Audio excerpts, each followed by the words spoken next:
It has been confirmed that Chanel has 5 legs. This is not a tail, this is a 5th leg. It has 3 toes and 3 pads.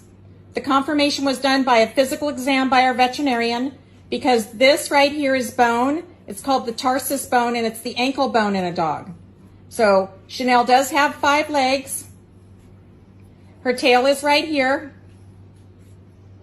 And of course, she is adorable. Slap your dog's bum and see what they do.